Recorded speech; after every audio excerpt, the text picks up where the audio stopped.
We're going now to our next speaker, also from the United States. We're going to listen T's presentation. She is a founder and national organizer of Lesbians United, a lesbian-only organization based in the US. Lesbians United advocates for the health and well-being of lesbians and girls who may grow up to be lesbians. Her presentation is called Playing Offense with Pro-Lesbian Language. Over to you, T. So Lesbians United recently released a messaging guide for women's and gay rights activists, showing you how to speak more clearly about transgenderism and how to speak more effectively. And so I'd like to present on messaging. I'm sure a lot of you have noticed that our side of the conversation has been losing the messaging fight for a long time. Our opponents have great PR, and so far that's been their greatest strength, and messaging has been our greatest weakness. And so I'd like to talk about how women's and gay rights activists are currently being forced to play defense, and how we can turn the tide, start playing offense, and start controlling the narrative. And I should note that this applies to every level, from websites, organizational messaging, if you're doing an interview, legal testimony, or even if you're just hanging out on social media. And this mostly applies to speaking to people who consider this as liberal and people who are kind of in the cult of transgenderism, because the conservatives are already on our side on this particular issue. So let's talk about what it means to be playing defense, what's currently happening, and then we'll talk about how to change that and start playing offense. So when you're playing on the defense, you're answering the other side's questions and you're defending yourself against accusations. So for example, people might say things like, well, it's not homophobic to speak against transgenderism, or you might say, I'm not transphobic. And this puts us in the position of always answering, always defending, and we become easily distracted. We go off message, we get away from our talking points and into our opponent's territory, and we talk about what they want to talk about rather than what we want to talk about. Another thing that we do a lot is define ourselves in the negative. So we end up saying things like, I'm gender critical, hashtag team TERF. And you'll note that gender critical contains one nonsense word, gender, and one negative word, critical. And then TERF, right, contains the word exclusionary as part of the acronym. So that's a very negative sounding statement there. It's not going to get people to listen to you if they don't already agree with you. All right, we also come off as negative when we're constantly apologizing and justifying ourselves. When we take the middle road, we try to be nice, and we write long justifications of our arguments.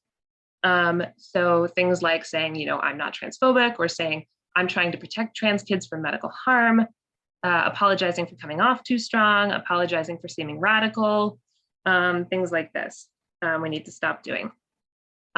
Related to that, we also allow a lot of nuances and gray areas into our arguments. So we say things like, well, okay, not all the trans women are dangerous, just the AGPs. We say, well, you know, if they get a gender recognition certificate, they can come in. Or they say, well, the ones who are, you know, the homosexual transsexuals are okay. Or we say, maybe we could create a third space. So taking these kind of middle of the road stances. When we justify ourselves and we become overly nuanced, we also become overly wordy, and we end up writing Twitter dissertations that no one is going to read. And it's sort of a waste of time.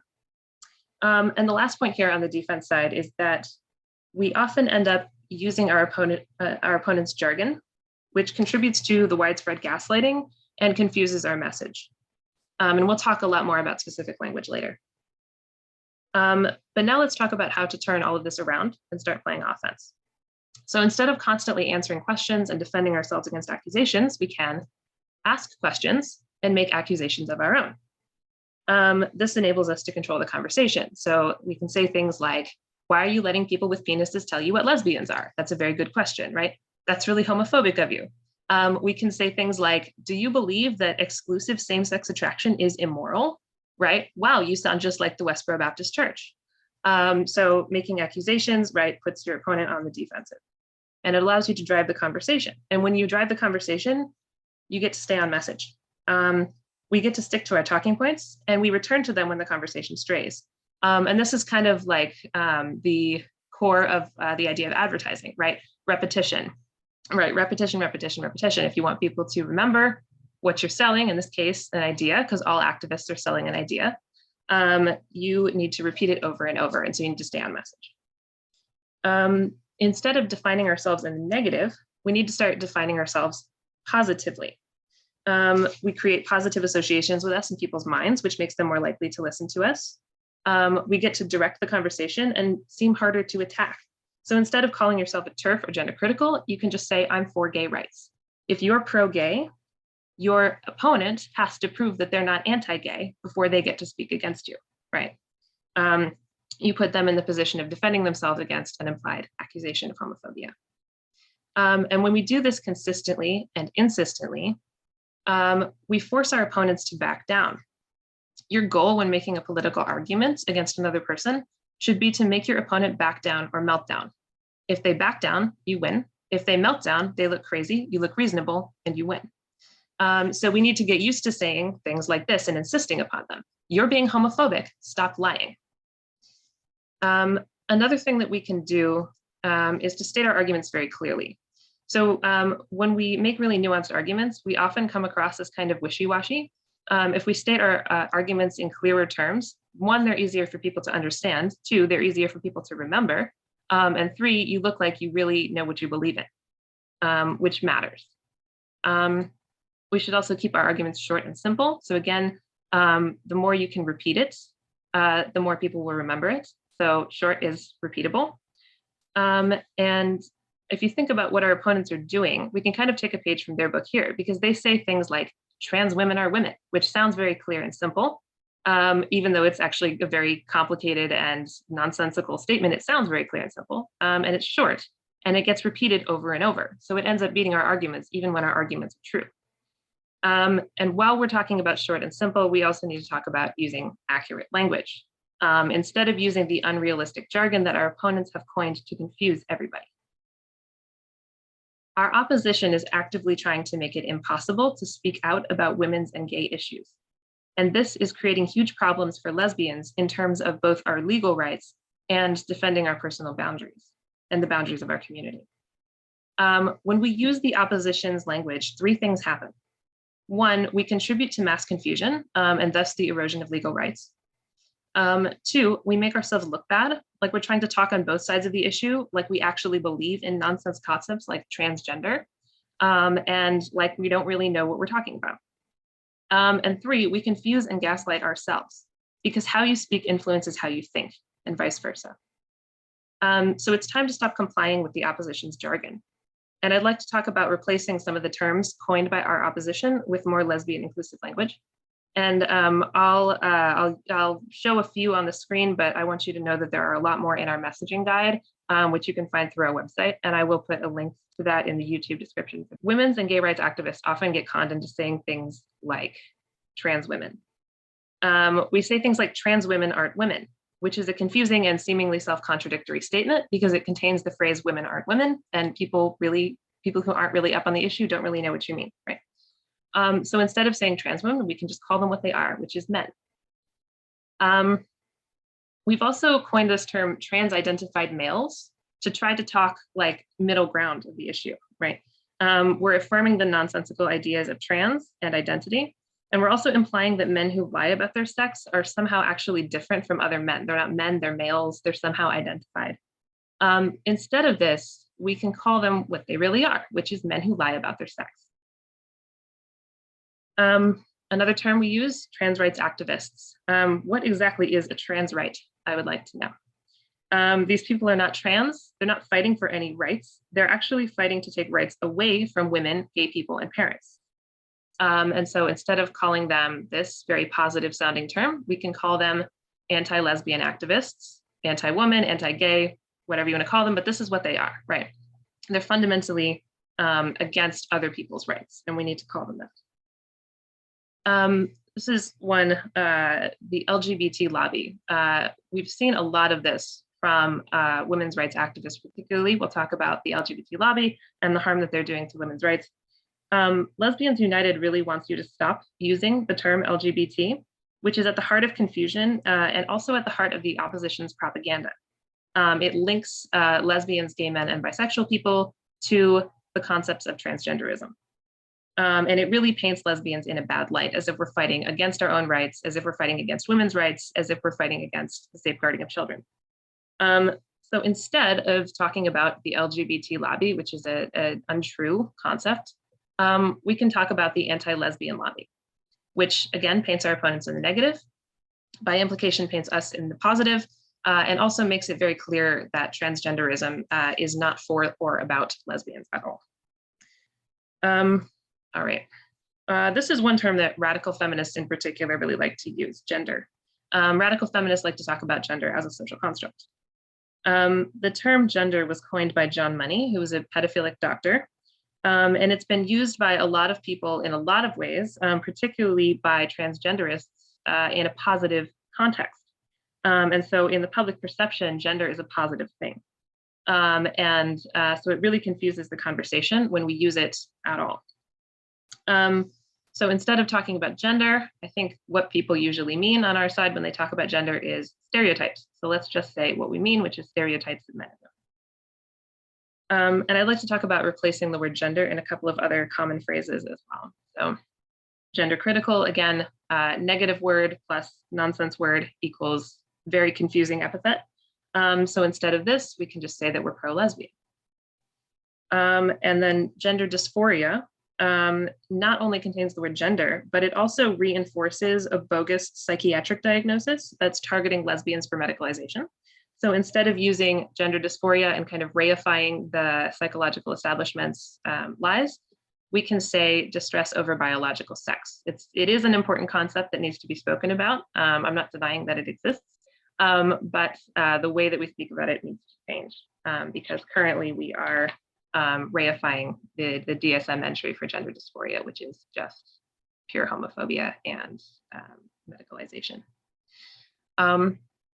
In the same vein, when we talk about transition, we're reinforcing lies that the medical establishment is telling, right? The lie that you can actually transition from one sex to another, the lie that these medical procedures are in any way necessary or safe. So instead of this, we can talk about medical abuse, we can talk about medical experimentation, we can talk about cosmetic surgery and so on. And when we talk about specific procedures in accurate terms. So instead of saying something like top surgery, which is a euphemism that is designed to cover up a horrific abuse, we can say cosmetic mastectomy, because that's what that is. This will be the last one that I cover here, but again, there are more on our website in the guide. So this is another term that we're seeing a lot of these days, banning conversion therapy. As a gay person, when I see the word conversion therapy, I immediately think, oh, that's a bad thing. That shouldn't be happening. And so when I see banning conversion therapy, to me, that reads as a very positive phrase, right? What's actually happening in these so-called conversion therapy bills is that they're mandating conversion therapy.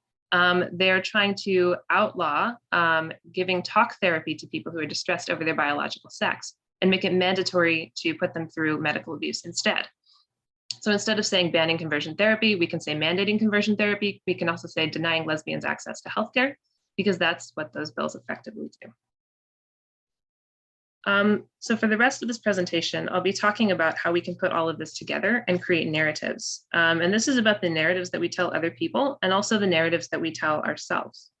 There are several of these in the messaging guide, but I'll go over the basic principles and then I'll go over one specific narrative.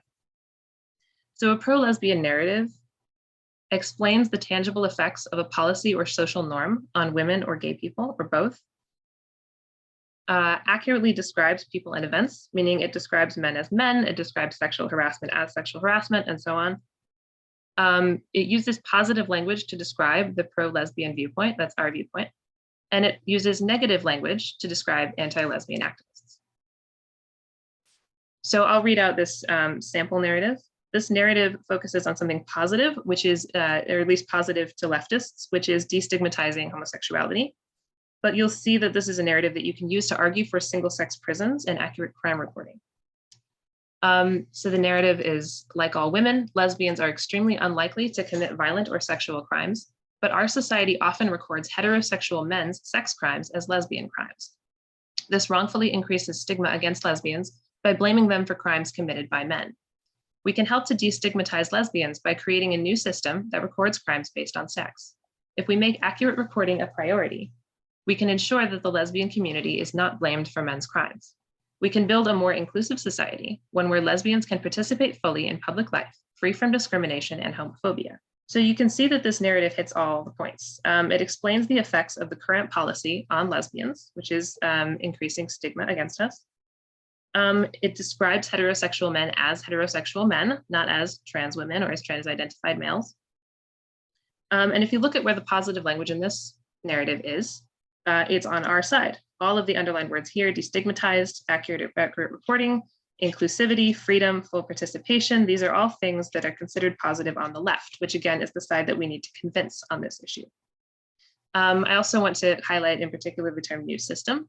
The so-called progressives who are pushing transgenderism and homophobia like to present themselves as being the champions of something new.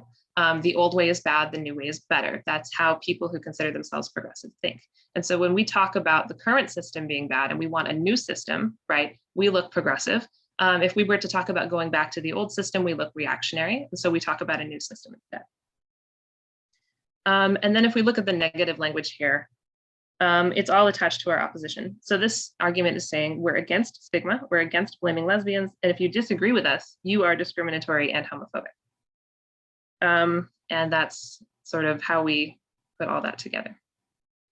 Thank you for listening. And again, you can find our messaging guide on the resources page of our website. And if you're watching this on YouTube, there should be a link in the description. What do you do in response to men being presented by the White House as lesbians, just happened with Charles Clymer being on a panel for lesbians? What are your thoughts on that? Obviously, that makes me pretty angry. Makes all of us at Lesbians United pretty angry. I guess what we do in response to people in the White House doing things we don't like is we vote them out. And I think this goes back to sort of the idea of working on our public relations and our public messaging. If you want people to vote out the politicians who are currently in, then you need to change their minds about the issues and get them to understand how important that it is that they vote differently. And so I think my emotional response to that is anger, but my actual response to it is to keep doing what we're doing and keep, anybody who's able to give interviews, get a TV spot, make sure that you're hitting the messaging guidelines that we've set forth. And even if, people who are just on social media can help out, right? You can convince other people that way. You can talk to your friends in private to convince them, to tell them how important it is that lesbians not be treated the way that we're being treated. And to try to make people understand what's going on and try to make them angry about it.